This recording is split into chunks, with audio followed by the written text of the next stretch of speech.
didn't plan to be ER doctors, it just kind of worked out that way. So, all right, so basically, should I start? Do you think it's okay? Is it working? Hit record, yep. Okay, so I'm going to talk about a career in emergency medicine and what it entails. I'm Karen Bossler, and my husband is Brian Smith, and we both share a job as an emergency physician. And so who we are, we're physicians or doctors that work at the McCady Hospital in the ER, or the emergency room. And we see all sorts of patients that come there. We see them all, the sick and the injured. They come and see us, and we see them. We don't get to pick who we see. We see all ages, from the babies to the grandparents, so all types of patients. And what we do is we try to figure out what's wrong with the patient. And if we can't figure out what's wrong, we have to make sure they don't have anything life-threatening. And if they don't have anything life-threatening, we decide, do they need to be admitted to the hospital? Can someone else take care of them? Or can they go home and have somebody else take care of them? Or we fix their lacerations and they go home. So what education do you need? Well, you need to do well in this class. You need to finish high school, get a high school diploma. You need to do 4 years of undergraduate or college. And you do 4 years of medical school. Then you do residency, which is 3 to 6 years, depending on what you choose, what your specialty, what you choose to go into. And the difference between all these is during this part of your education, you're making money. You have a job. Whereas before, all those lines above, you're paying for your education. So there's two types of doctors. There's the surgical doctors and the medical doctors. And so examples of these types of doctors: an internist or a hospitalist. They specialize in internal medicine, so they kind of know everything about the body, all the medical problems that can happen. Now, subsets of internal medicine, because all these specialties I'm going to talk about go below the internist or internal medicine, and they have to do internal medicine residency first, and then they go on to do a fellowship in cardiology, which could be 1 year to 2 years. Also, they could go on to be a gastroenterologist. Those are the physicians that deal with your gastrointestinal tract, but they have to do an internal medicine residency first. So they learn about the basics of internal medicine, and then they go on and specialize, so they can scope you, do an endoscope and look upper GI or colonoscopy. That's the type of physician they are. And then allergists, they're the doctors that take care of people with really bad allergies, give them allergy shots, also take care of things like asthma, which is really from a type of allergy. They specialize in taking care of people with pretty severe allergies. And then there's the endocrinologists. They deal with the endocrine system, so thyroid, people with thyroid problems, diabetes, that's all endocrine. But these people all do an internal medicine background. And then we have the surgeons. Oh, dermatologists also. They all fit into the medical field. Then there's the surgical aspect, and they all do a general surgery rotation to begin with. But you have your general surgeons, and they're the ones that take out your appendix, your gallbladder. If you have cancer, say in your colon, they will remove the colon. So that's what a general surgeon does. Then you can go on and specialize after you do your general surgery resident. You'll go on to do a otolaryngologist fellowship. So that's the ears, nose, throat doctors. They do the tubes in your ears. They do the tonsils. If you have something on your vocal cords, like a nodule or a tumor, they operate on that. So they're surgical is the operating specialties. Then there's the orthopedists. They're the ones that fix your bones when you break your bones. But they all have done a general surgery rotation. Then there's urologists. They deal with the urinary tract. So if you have kidney stones and you need to have kidney stone removed, you call a urologist, and they go in and take the kidney stone out. There's the obstetrics and gynecologists. They're the ones that deliver babies and deal with the women's reproductive system. So if you're bleeding real bad, you're an older woman bleeding bad, you're losing a lot of blood, the gynecologist will do a hysterectomy on you. Obstetrician is the baby part of that, delivering the babies. And then neurosurgery, which is even more intense. They do like a 7-year residency. They have their general surgery residency, and then they go on and do a lot more in their neurosurgical aspect. So those are the different types of doctors. So there's also a combination of both. So radiologists, they have an internal medicine background and a surgical background too, because they do procedures like draining an abscess that is inside someone's body, they'll go in with the radiology, do a CT scan and put a big drain in there. Or they're the ones that'll, if you're bleeding really bad from an artery from trauma, a lot of times we'll get people who come in from a bad car accident and they have bad pelvic fractures. And those pelvic fractures, those bits of bones will lacerate some of the big arteries that are in your pelvis. And so the radiologist will go in with a catheter and put little coils in all those arteries that are bleeding and stop bleeding. Because it's hard to go in as a surgeon and try to tie all those arteries off, so radiologists do it. So that's, and then family medicine, there's a lot of family doctors, especially in small rural areas that do surgery like tonsils, tubes in your ears, hernia repairs, colonoscopies, so they do a lot of surgical. And then emergency medicine, we work with both the surgical aspect of things and the medical aspect of things. So that's another, what emergency medicine's all about. And so, you know, why be an ER doctor? Why would someone want to do that? Well, you get to help other people. You're always doing that. Some people need more help than others. And it's never boring. It's always really interesting. I always am seeing something different. The same things, like chest pain can present in different ways. Car accidents, I mean, you're never bored. You're always learning and doing something new. And so you use all areas of education. So in medical school, the last 2 years of your medical school are spent doing rotations in different specialties, so you get to learn about all the different specialties to help you kind of decide what you want to do. So, I mean, pediatrics, we see a lot of babies, you know, surgery, we see a lot of general surgery problems and call the surgeon in, or we do a little bit of surgery ourselves, like stitching people up, taking things out that shouldn't be in somebody's body, stopping the infection by opening up the infection. Then you get to work almost anywhere. Anywhere where there's a hospital, they're going to have an emergency room. So you're not limited geographically. You can be an ER doctor and work almost anywhere. And then it also allows one to have a good lifestyle. So you work hard when you're there, but when you're done, and you can schedule your time off. You don't have to worry about office hours and that sort of thing.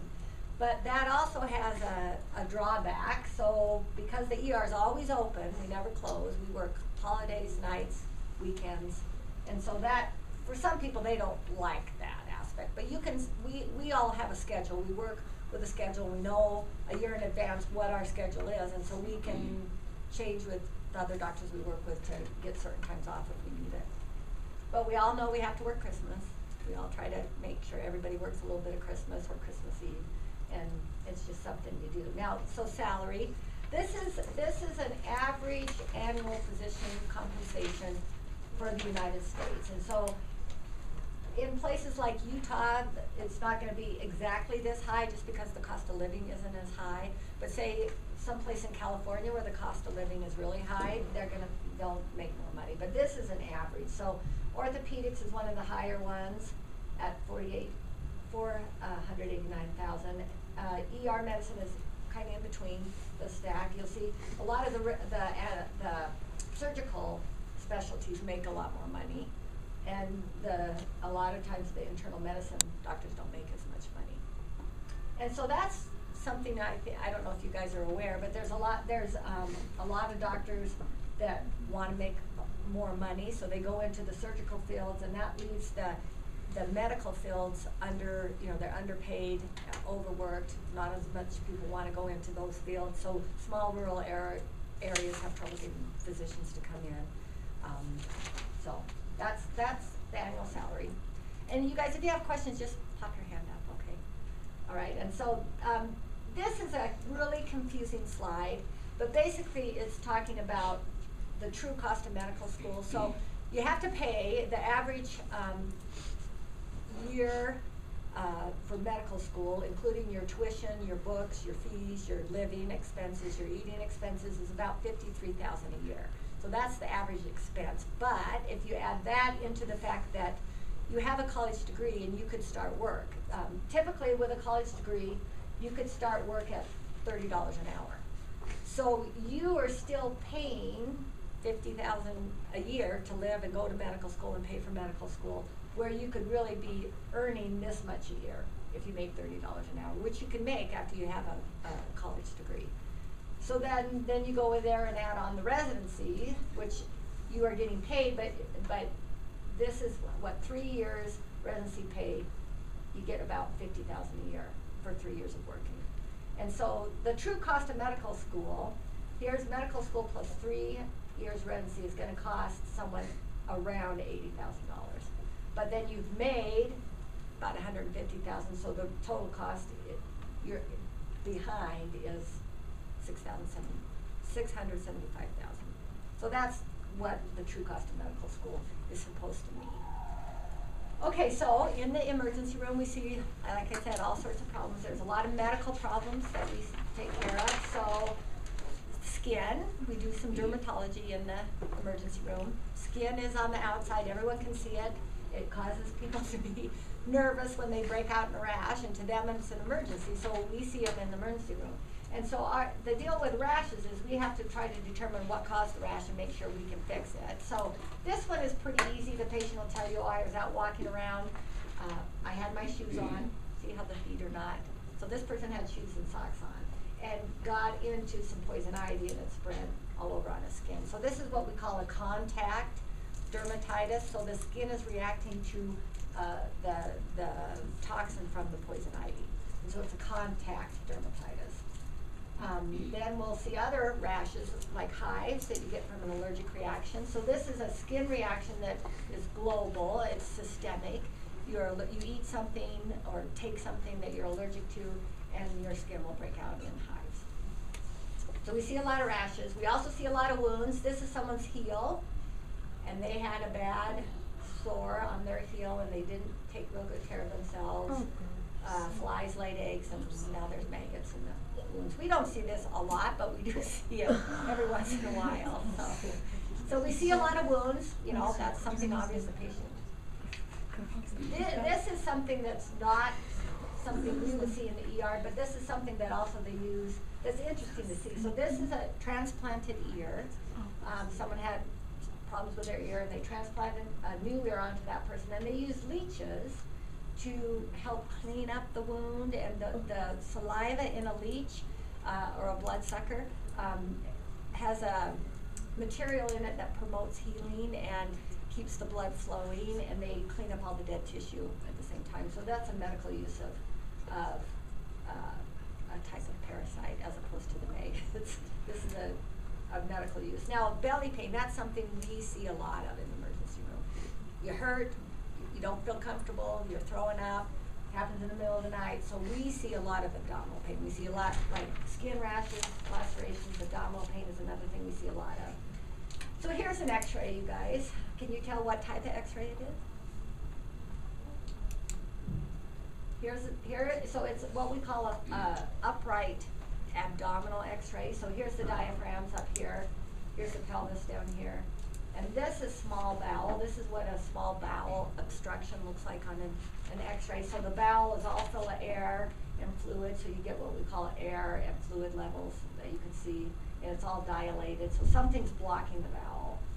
And so normally what we'll do is get a CAT scan then. So this is what a CAT scan looks like. I don't know if you guys have looked at CAT scans before, but this is if the patient's lying on the table, flat on the table, and you're doing scans through the body. So multiple images cut crosswise through the body. So the patient's head is towards the top, their feet are back here, and this is the top of the patient, this aspect of the patient, and this is the back of the patient, the dorsum of the patient. This is the right side of the patient, and that's the left side of the patient. So you guys know what this is, right here? Yeah. Here's the spinal cord. Here's the bone. So here's the vertebrae, and there's the spinal process. And then what about these two guys? The kidneys. Yeah, here you can see the renal artery coming off the aorta and feeding the kidney. And then this is bowel. This is all dilated loops of small bowel. So small bowel is usually small. It's usually the diameter of, well, even this is big. So about half this size is what a normal bowel would look like. And they never have all this air built up in them. So this is a small bowel obstruction. So something's obstructing the bowel. And when they go to surgery, here's the bowel, it's all dilated, but you see how it's kind of narrowed right in here? So this is after they've gone in, found the problem, so they had a piece of scar tissue or an adhesion that caused the valve to kind of twist on themselves, so they untwisted it, and here's, you can see a little adhesion here, that's like a little bit of scar tissue that they go in and cut off the adhesions. And so most people who have a bowel obstruction have it because they've had prior surgeries. So they say they had their gallbladder removed and there's a little scar tissue in the small bowel, gets that scar tissue built up. But once in a while we'll see patients that haven't had any prior abdominal surgeries who end up with a bowel obstruction, and those are the ones that usually have like a cancer that caused, there's an internal bowel obstruction, say a cancer inside the bowel. But for the most part, this is a surgical problem that we see. Even though abdominal pain is a medical problem, it ends up being a surgical problem, and we would call the surgeon to come in and take them to the operating room. So we also see a lot of people who have coughs, fever, coughs, so we have to determine, do they have pneumonia, do they have bronchitis, do they just have a cold? And so this is to show us, here's what the lungs look like, here's the little alveoli, or the air sacs that with the oxygen, and this is an air sac all filled up with pus and fluid from the infection. So what it looks like on x-ray, first I'm going to show you a plain x-ray. So this is a plain chest x-ray, and on x-rays, plain x-rays that we do, they're two-dimensional. We want two dimensions to find out what's going on. So this is the AP view, so the anterior posterior view, take it straight on. And so this is the heart, and you can see the bones, you can see the diaphragms, you can see the little air in the stomach, little stomach air, and that's normal. See how you don't see those dilated loops of bowel in there? So this is a normal chest x-ray. This is the lateral view, so it's taken laterally on the patient. There's the heart right here. Here's the vertebrae. You can see the blood vessels kind of leaving the heart, as you can see kind of blood vessels here. And then you can also just get an idea of the trachea. See the trachea right down here, and then here's the right main stem and the left main stem, and then they go out to look for little air. You don't really see the little tiny air areoles or the air sacs. But here's pneumonia, what pneumonia looks like. So here's a normal lung on this side. So nice tissue, and here is a big area of fluid-filled alveoli. So that's what it looks like on an x-ray. And if you had a lateral x-ray, I don't have a lateral x-ray here, but if you had, this is the AP, so the anterior posterior view. If you had a lateral view, you would see where in the lung this is, and that's the right middle lobe. Here's the right upper lobe and the right lower lobe. And this, if you turn the patient to the side, you see that big white area going straight across the heart, or what we call the right middle lobe. So that's a right middle lobe pneumonia. So we also see a lot of chest pain, so coughs and colds. We also see a lot of chest pain, and our job is to determine, is this chest pain something really serious, or is it something that's not serious, like pleurisy. People can get pleurisy, that's irritation to the lining of the lung. And that causes a lot of pain, and it hurts bad, but it's not something that's going to ultimately kill the patient or cause problems with the patient. So we have to get a history from the patient, ask them what the pain is like, where it's located, does it radiate anywhere? So people with cardiac or chest pain from cardiac source, the pain will radiate into their arm or up into their neck. So you ask them about that. When did it start? What makes it worse? What makes it better? You talk to them about risk factors. Do they have high blood pressure? Do they smoke? Do they have diabetes? Do they have high cholesterol? So those are all risk factors for heart disease. And then you look at signs, and one of the signs are the tests you do. So an EKG is a test you do on a patient, and this is just to show you where all the leads are placed. So the heart lives right here, but you put all these leads around so you can look and see what the EKG looks like. So there's all these electrical components on the heart muscle, and this is what a normal EKG looks like. So you have what we call the P wave. These are P waves. See how there's a P wave before every QRS. And so the P wave is the atrium. The atrium sends the little signal out to the ventricle, and that makes the QRS. This is the QRS, and then you have the T waves, which are just the repolarization of the electrical part of the heart. So that's what causes T waves. And these are what we call the ST segments. So the segment between the QRS and the T wave, that's called the ST segment. And see how on every one of these, that ST segment is flat. So if you went from here to here, that's flat. But in an MI, that ST segment goes way up. see how the ST segment has gone up and all these leads, and so that's what a heart attack looks like. So this is a sign of a heart attack, and that helps us. So if people present with chest pain, they present with chest pain and they have an EKG that looks like that, then we call what we call a cardiac alert. The cardiologist comes in and takes them to the cath lab, and the cath lab is where they put a catheter in the femoral artery. They almost always start in the femoral artery, and take the catheter up through the aorta and into the coronary arteries, and they'll end up getting a picture of what the coronary arteries look like. This is how they look on the outside. Here's the right coronary artery, here's the left, and the left part of the heart. And this person had a heart attack that affected the right coronary artery, and you can see that really narrowed area right there. And what it looks like in true life, so here's the heart muscle, here's the arteries that supply the heart. Here's a good, clear lumen, no atherosclerosis. And here's what they call atherosclerotic plaque built up on the vessel. And see how narrow that little, the blood has to get through that really narrow area. So if the person is exercising or doing something that the heart needs more blood supply to, this can't supply more blood. And so people will get chest pain. They're not having a heart attack yet, but they'll get chest pain because they have a narrowing there. Whereas here, there's total blockage and they'll have a heart attack. Once there's total blockage, you get a heart attack. When there's just a little bit of blockage, you'll end up with chest pain with exertion. So that's some of the medical problems that we see. And then we also see a lot of surgical problems in the emergency room, like accidents, people falling. We live near a ski area, so every winter we see a lot of slip and slide and falling on an outstretched arm, which will end up with something that looks like this. This is a fracture of the arm. We call it a dinner fork deformity because it kind of looks like a dinner fork. Here's the hand, here's the wrist, there's the deformity there. When you look at it on x-ray, so here's our AP view, so that's looking straight on. So it doesn't really look that bad. You're like, oh, there's just two little cracks. But when you see the lateral view, you see how displaced it is.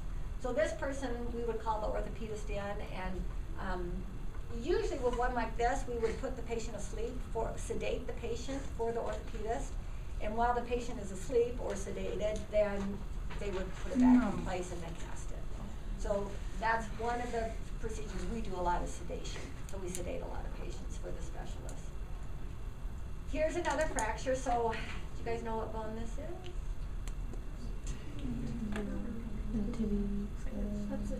That's the radius. And the fracture's on the ulna. There's the hand on that side. I thought that was Now, this is just the AP view, so if we had a lateral view, we would see a little bit more how displaced it is, but this just shows the one view, which obviously shows a fracture, but the orthopedic doctors like the two views so they can see how bad it is. This is an open fracture, which is kind of nasty, but see, here's the bone sticking out, and it's open, it's gone through the skin, and you can see there's a fracture and a piece of bone is sticking out of it. It doesn't show it here, but these have to go to the operating room because infection and all that. So those are a true orthopedic emergency. They have to go to the operating room. So we call them in and they take them right to the operating room. So this is an x-ray of a shoulder. This is a normal shoulder x-ray. So here's the humerus. Here's the humeral head. This is the greater tuberosity of the humerus. This is the clavicle right here, the collarbone. This is what we call the coronoid process off the scapula. And here's the glenoid fossa. That's the little place where the humerus fits in the joint. Then you can see ribs as well. This person has a central, what we call a central catheter in place. So I don't know why this person has this, but that's what a catheter looks like on an x-ray. So they had a central line put in, or what we call a central catheter, for one of the major veins of the heart.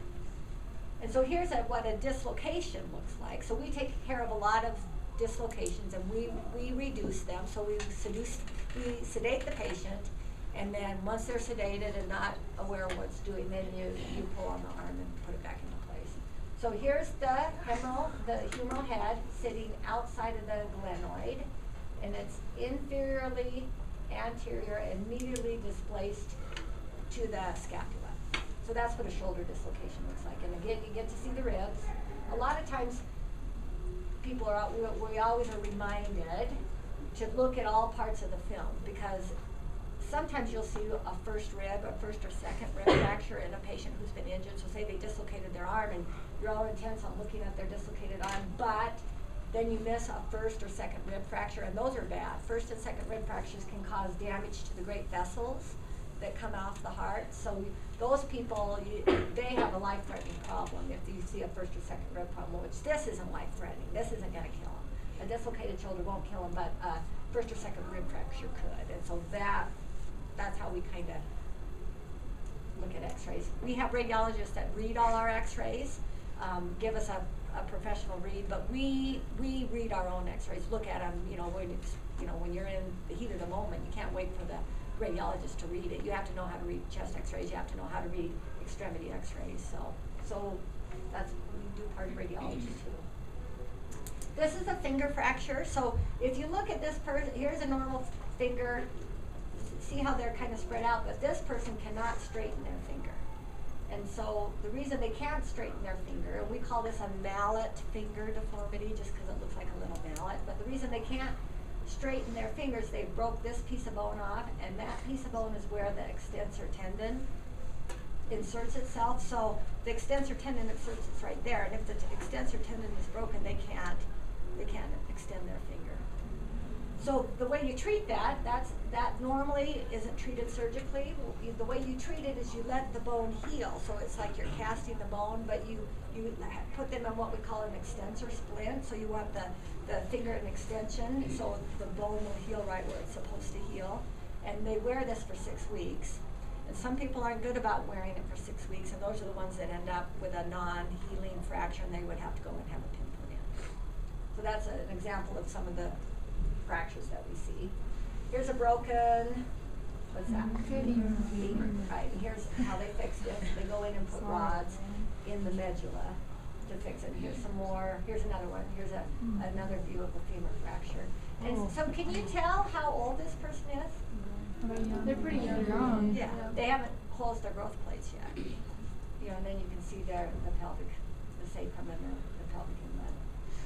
And so these are examples of the intramedullary rod. So they put, to fix these, they don't put something on the outside, they go in and put rod down through the femur so the pieces can fix. Here you can see right here where the broken pieces are. This one must be healed already, and they're getting ready to take the rod out. I think this is A and this is B. So here's the one that was fixed, and here's it's all healed. And then if the rod doesn't bother them, they'll leave them in. But some people get pain from the rod, and then they'll go in and do a second procedure and take the rods out. And we see a lot of car accidents. So that's another thing we see. Lots of different types of car accidents. And this is what a typical trauma patient looks like. So they're in a C-collar because you don't know, they hit their head obviously. Any head injury could cause a neck injury. So the paramedics, they all come in on what we call a backboard and with a C-collar in place, and then it's our job to assess them and take care of their life-threatening injuries first. So the trauma algorithm is the ABC. So you have to take care of the airway first, because that's going to kill them. If they don't have an open airway, they have a closed airway, they're going to die from that first. Then second, the B, the breathing. If they're not breathing right, even though they have an open airway, if they're not breathing right, they're going to die because something's affecting their breathing. And then the third thing that we assess, usually all at the same time, is their circulation. What's their blood pressure? Are they losing blood somewhere? Are they getting good circulation? Or something blocking the circulation? And so this is what we call our trauma initial evaluation. So this is just a picture of a trauma patient. They're blocking the face. They don't want you to be able to see who the person is. So the patient's on all sorts of monitors. Here the patient has a chest tube. So this patient had a problem with their breathing. And I'll show you a picture. Well, I'll go back and show you a picture of the trouble with the breathing. But that's a chest tube right there. But so they assess the airway. The airway must be okay because he doesn't have a tube in his mouth, so his airway's open. They didn't have to put a tube down into his trachea from his mouth, but he had a problem with breathing, so they had to put a chest tube in him. And I'll show problems with breathing. This is a poor patient who smashed their whole face. I mean, you don't see, the orbits are fractured, the maxillas are fractured, the nose, there's no nasal bones that you can even see. You got fractured through the jaw. And this is the type of person that you would not be able to intubate them. They don't have an airway. They don't have a mouth. They can't really breathe. And so these people, you can't put a tube down in there because it's all disrupted. And so these people get what we call a surgical airway. So they get a trach, what we call a tracheostomy. And that's what we would do in the emergency room. Paramedics do it too if they have a patient with a bad injury that's not breathing, doesn't have an airway, and they can't wait to get into the emergency room. They're going to die. They'll put in a trach. So that's a surgical procedure that we do. So that's a surgical airway. Now we're going to talk about an oral airway. So a lot of times in a trauma patient, or sometimes in another, say a person with really severe asthma, they're not breathing correctly, they don't have an airway, they can't get air in. And so we have to go in and put a tube down into their trachea and give them oxygen through that. And so this is a video showing the intubation. So there's a lot of people around, the patient's on all monitors. You got a lot of people that help you, but there's one person in charge of the airway, and that's who this person is. There's nurses around, there's airway, the respiratory therapists are there, but you can't really see the patient yet. They'll show it. They don't want you to see the patient, but you'll get to see on the monitor. So this is what we intubate people with. This is called the laryngoscope, and it has a camera on it. And so in the old days, we didn't used to have these. These are beautiful.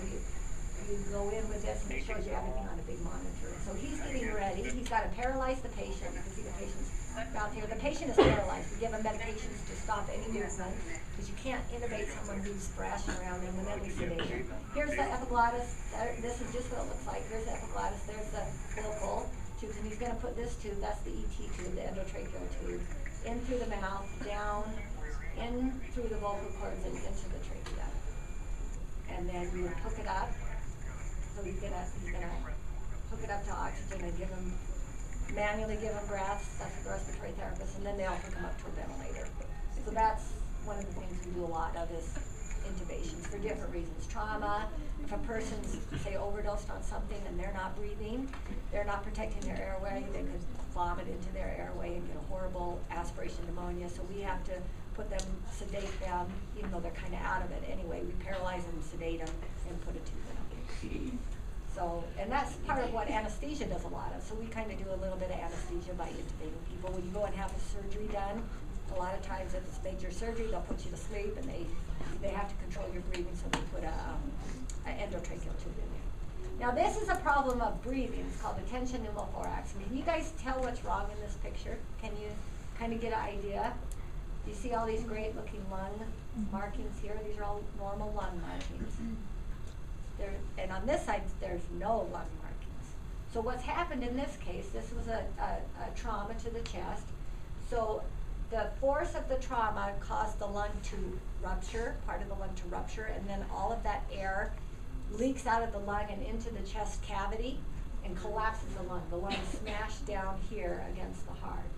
And the more air you put into the patient, the more breathing they do, the more this fills up with air and smashes the heart over to the other side and smashes the lung to the overside. And if this isn't treated emergently, this person will die because circulation will stop once the heart's way over here, that nothing can return to the heart and the heart can't beat.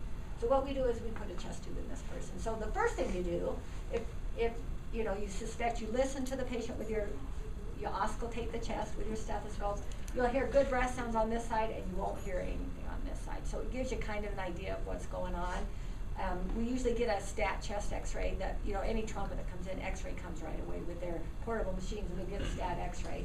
But sometimes if you're not sure, what we'll do is we'll stick a little needle, that's called needle thoracoscopy. We'll stick a little needle, an 18-gauge needle right there. Well, on this side it would be right here, right through the second lung, the second rib space, and air will rush out.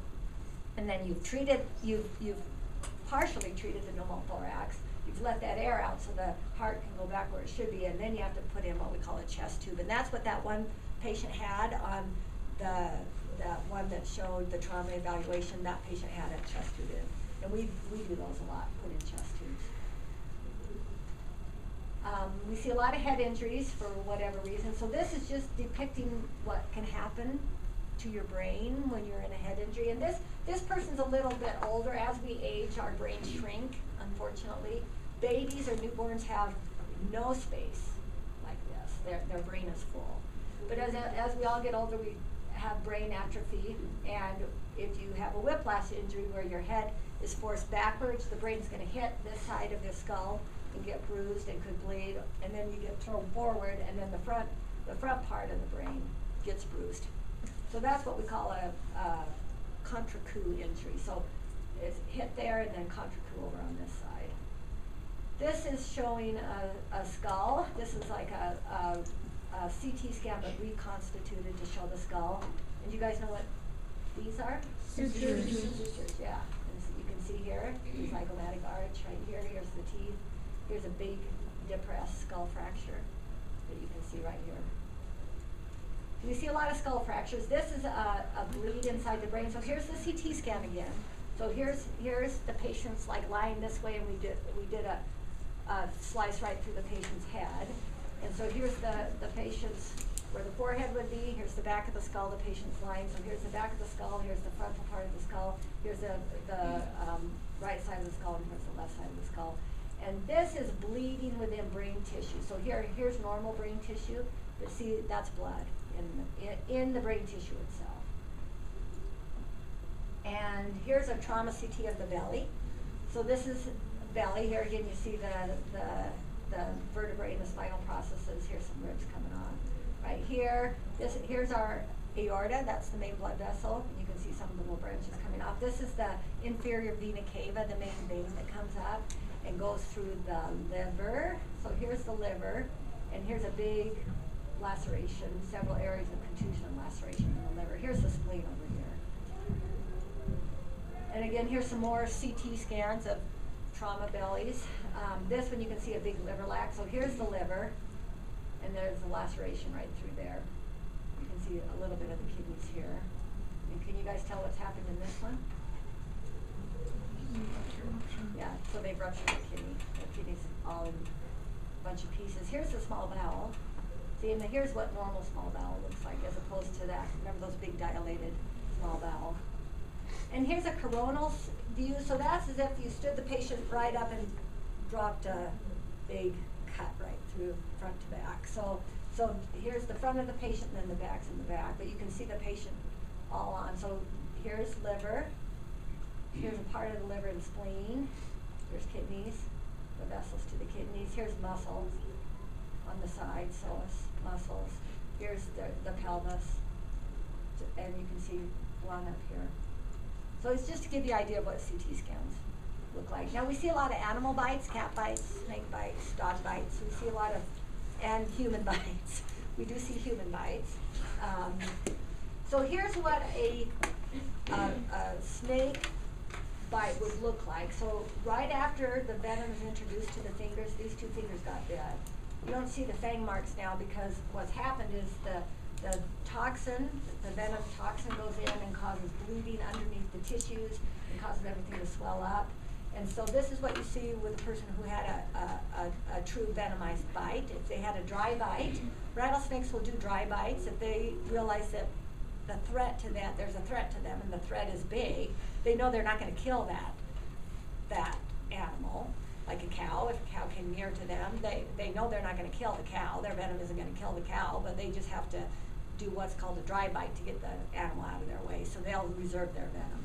So a dry bite, you would just see the two little fang marks, and there would be no swelling and no problems. It's just because they got bit, but they didn't get the toxin.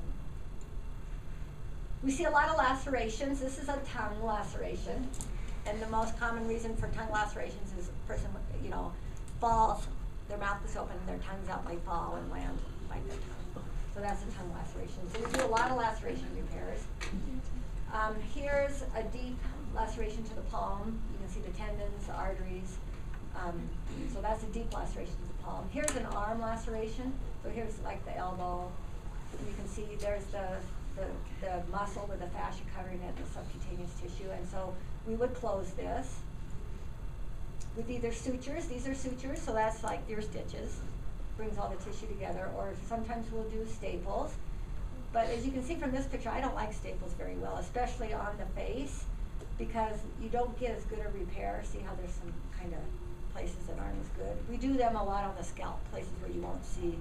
So we'll do staples a lot on the scalp. Here's Dermabond, so that's skin glue. We use a lot of skin glue to close lacerations, especially if they're superficial, not very deep. They're not over a joint where there's a lot of stress, and there's no hair there, because you can't close something with skin glue if it's got hair in it. Now this is a foreign body. So we do a lot of foreign body removals too. So this is someone stepped on a pin, a straight pin, a straight needle, and this is just our lateral view. See, you can see the calcaneus here, you see the tarsal bones, the metatarsals, and then the phalanges, the toes. And you can't tell from this lateral view if that needle is sticking in the bone or not. So you would need an AP view, looking straight on the foot, and that would let you know where is the needle, is it in the bone or not. That determines how you're going to remove it. If it's in the bone, it's a different way to remove it than if it's outside the bone. This is a nasal film and a nasal foreign bodies. Kids will put things in a lot of different places. So we take care of a lot of this. I told the last class ahead of you guys that my favorite one, I took care of this little kid. This was several years ago, but he came in and the chief complaint, that's what they come in, they complain of something, and that's their chief complaint. So his chief complaint was foreign body in the nose. And the nurse had written, down below when she talks to the patient, asks what's going on, jingle bell in the nose. They should put a little jingle bell in the nose. So I go in, I'm like, did you put a jingle bell in your nose? And the little kid's like, and jingle, jingle, jingle. So this is a little button that's in the nose. So there's certain things we do to get that out.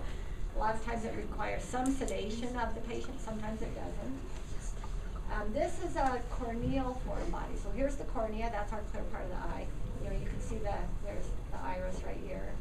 This is a piece of metal, and we see this a lot in people, especially welders, who don't use their safety glasses. Little pieces of metal will come in and get in their eye, and they don't really realize it's there until a couple hours later, and then it hurts really, really, really bad.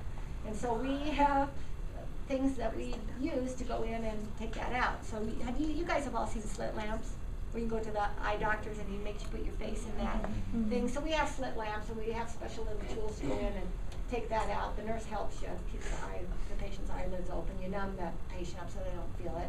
But a lot of times, once you take this little metal foreign body out, there's a piece of rust. There's rust, what we call rust ring in there. So we have a cool little thing called an ophthalmologic burr that drills it out. It's a little tiny drill that we use to drill out all the metal that's in there. This is a tick inside someone's ear. So we do see a lot of foreign bodies in the ear, and they're usually not from little kids. For some reason, little kids will put things in their nose, and things in other places, but they don't put things in their ears. So bugs, we see a lot of bugs that get in people's ears, a lot of ear foreign bodies. And this is something that you know immediately when there's something in your ear, because you feel it squirming around in there. So we kill the bug first, because it's really hard to remove a moving bug and not hurt some other surrounding structures. So the way we kill the bug is we put a whole bunch of lidocaine, that's the numbing agent. So we put lidocaine, fill the whole ear up with lidocaine, that kills the bug, and then you go in. This is using a little pair of what we call alligator forceps. You go in and you see them, you use your little otoscope, and you see it, and you pull it out. This is a BB. Alright, so there's a BB, and so where is that BB? You really can't tell from this. You know it's here, near the left orbit, but when you look at it on the lateral view, you see it's here. What? The BB, so it's gone through the orbits and is sitting somewhere in the brain. And this is another CT scan. And look, you can tell it's a little bit older person because you see the atrophy of the brain. So this person, so a neurosurgeon would determine, look at the CT scan, if there's no injury to any surrounding structures or possibilities to surrounding structures, they would just leave it there, rather than try to go in and go through brain tissue and not take it out. So little kids like to put things in their mouths and in their noses. They crawl around on the ground. They have to touch everything and eat everything. So this is a quarter that a little kid, you can tell it's a little kid, look how little everything is. Little bones, but this little baby has swallowed a quarter. And so what we'll do is if the baby's having difficulty breathing, then that's a whole different thing. But usually they don't. It's in the esophagus. If it's going to be stuck and stay in the esophagus, it needs to come out. But at this point, we don't know. the baby's not having trouble breathing, you listen to his lungs, they find fine, you look at the x-ray and it's there, you wait a couple hours and do another x-ray and now it's in the stomach. So once it's traveled down into the stomach, they usually don't have any trouble passing that. Don't pass almost anything. You just tell the parents to check the stool for change. They check the diaper, make sure that it comes out.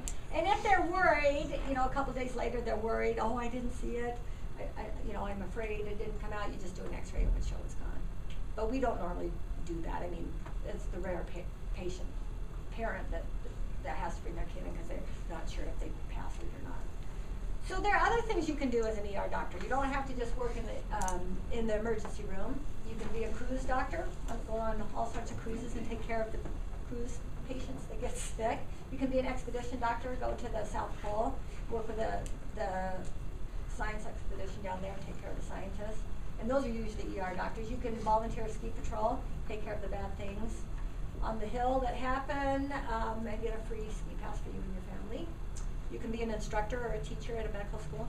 You have to be a physician to do that, but you can teach the medical students how to put in sutures on pig feet, so they can kind of get an idea of how to do that. You can be an event doctor for all sorts of events, Olympics, marathon, rodeos.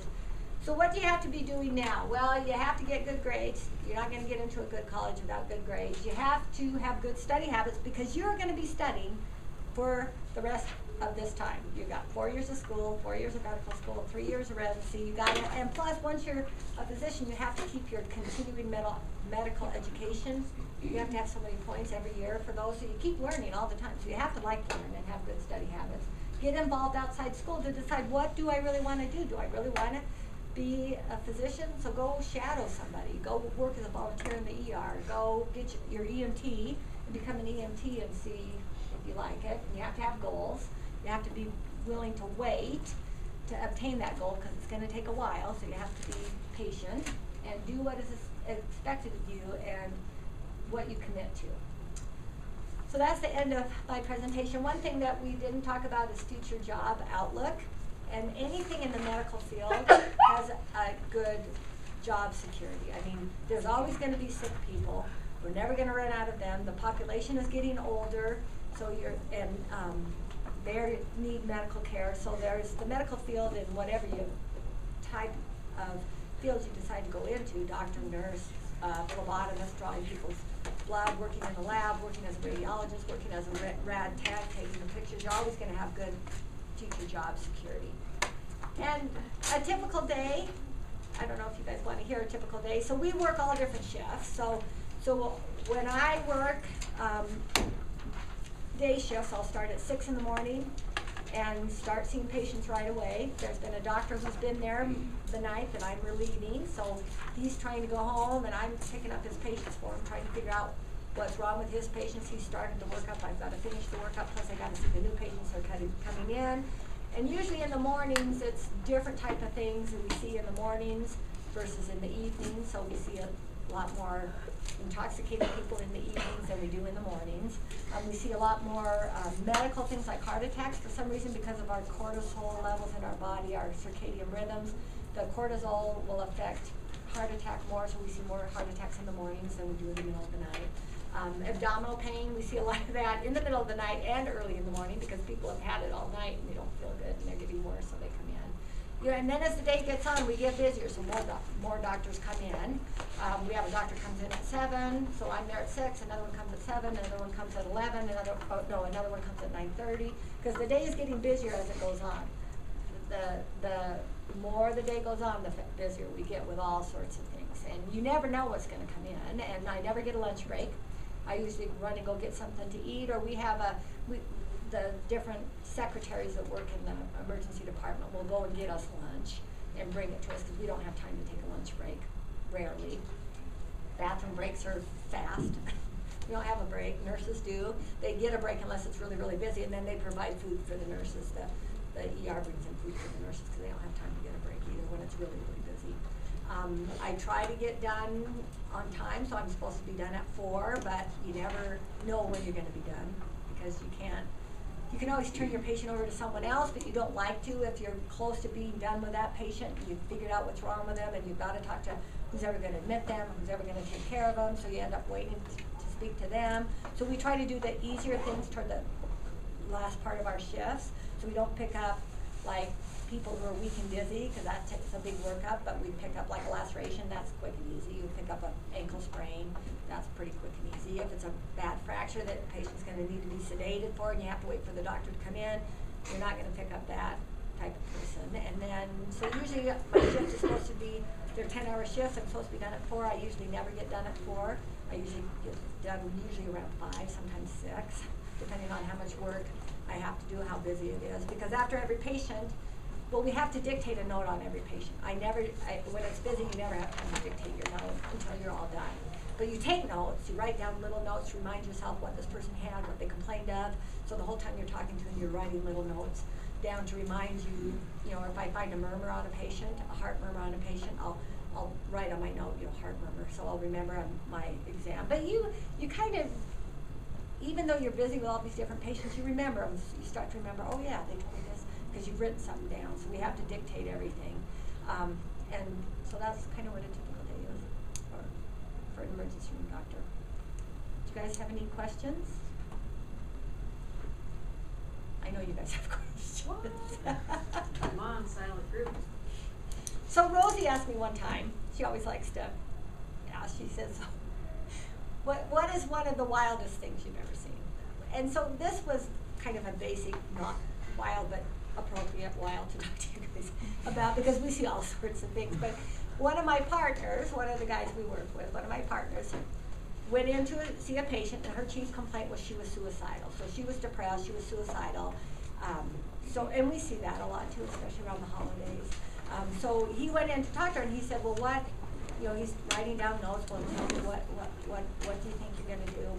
What's your plan? And she said, my plan is to blow myself up. And she lifted up her shirt, and she had firecrackers all around her waist, a bunch of firecrackers. And she goes to light them, and Neil, my partner, lands on top of her to put them out. And it's like, oh my. Oh, that was kind of wild. It's funny, but it really wasn't funny, because if she had, she'd only have hurt herself, but that, yeah, How do your husband, he's ER too, we're both ER. Yeah, do you guys see each other a lot? Well, yeah, so when we work our nights, we don't see it. So one of us will work the nights shifts, but we do 7 in a row, so one of us will pick the first 3, and the other one does the next 4, and then we alternate the next time. When we do our days, we see each other because we do alternating shifts. So our day shifts, one will come there at 6, and the other one will come at 9:30. So we're there, but you talk to all of the doctors you're working with anyway. You have a patient you're a little wondering about, and you talk to all the people that, the docs that are there. What would you do in this case? And so, but then we talk a lot about things we saw at home when, we saw, we talked about them a lot. What would you have done? This is what I did. So it's kind of nice. Some people are like, you have to like your husband to work with them. But then we get our time off together. We're off together when we're off. So it's nice. Any other questions? So do you see him more at work than you do at home? It's in a whole different way, because at work you're so concentrated with your own patients. You're seeing your own patients. I'm not seeing his, he's not seeing mine. And so you see him, and you'll talk a little bit about stuff, but you're so busy with your own patients that it's a whole different thing. So I probably see him a lot more at home when we're off than I really do at work. I see him at work, but he's doing his thing, I'm doing my thing. We'll talk about patients, but we do that with all the doctors. It's not just, if he's not there, I'll talk to one of the other doctors. What do you think about this? Look at this x-ray, or what do you think about that? Or you'll go in and help a doctor who's having a trauma, so a second doctor will try to go in and help because you need help. So is your daughter really interested in going into what you guys do as well? Yeah, she is. She wants to go into medicine. She's thinking she doesn't want to do emergency room right now, but she doesn't really know what she wants to do. She's thinking medicine, maybe orthopedic surgery is what she's thinking, but I don't know. Any other questions? So, yeah. So how did you get interested in medicine? Well, so I come from a medical family. My dad was a general surgeon and my mom was a surgical nurse. That's how they met. And so, you know, we got used to being around medical stuff. But I thought I wanted to be a vet. I really, really wanted to be a vet. So the college I went to, my undergrad studies was at Washington State University, which is in Pullman, Washington, which has a vet school. And I worked at the small animal hospital my first year there. And I realized I didn't like it. I didn't like taking care of an animal you cannot talk to, and they're scared, and they don't know what's happening and what you're doing, and I didn't like taking care of patients like that. So that's when I decided I wanted to go to medical school. And I didn't know, I thought I wanted to be a family medicine resident. Back then, emergency medicine wasn't really a specialty. It was starting, very, very, very starting when I graduated from medical school. But I thought I wanted to do family practice, so I went to the University of Utah, met Brian there. He thought he wanted to be family practice. He was a year ahead of me, and the ER needed a doctor because they had lost a doctor, couldn't work anymore. Lost a doctor, and so when he was at the end of his studies, they said, well, you're going to wait for Karen, because I was a year behind him. They said, why don't you just work in the ER? So he started working in the ER, and then they said, well, why doesn't Karen just start working here when she's done too? So it kind of just happened to us, and it worked out really good. So we didn't plan it this way, it's just happened. So that's that. How did you balance having kids and stuff with work? Well, I waited.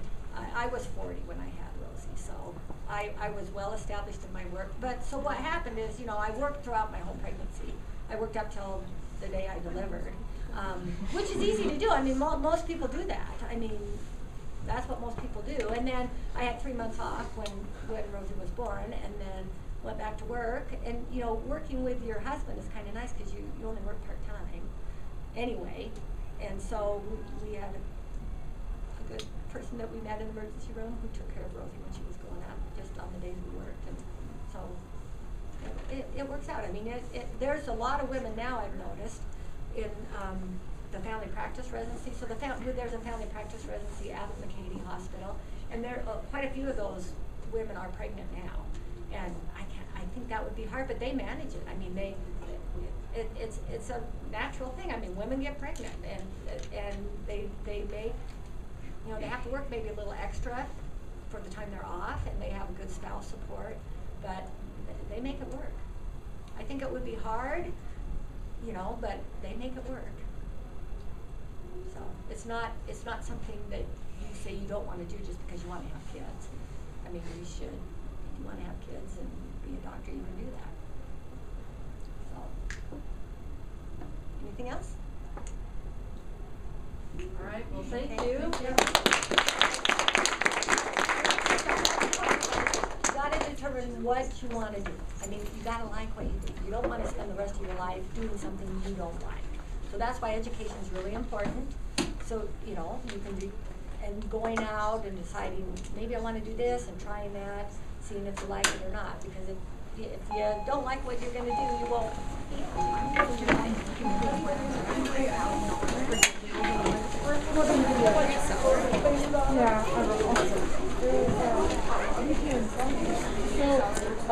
You should be like abdominal stairs, and then like right there.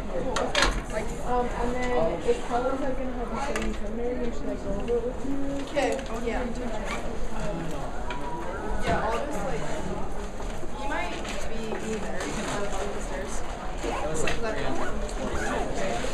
Oh yeah, I'll just meet you there.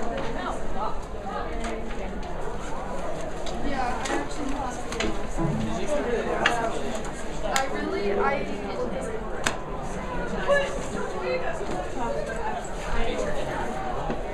She said COVID is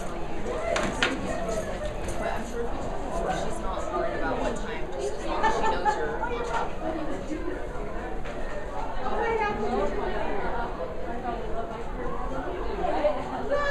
You know,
Friday. I think we might be able to make it Wednesday. And if we are, I might do that because I haven't studied much. I haven't like opened my book. Like I wrote down some of the objectives, but I didn't like do anything else. I don't think it should be that hard. You guys, I'm so scared. I guess it doesn't really matter what year. No, it doesn't really. As long as you get above like a 70%. Oh yeah. I think that won't be bad. Mr. Bones. Yeah, I got a surprise.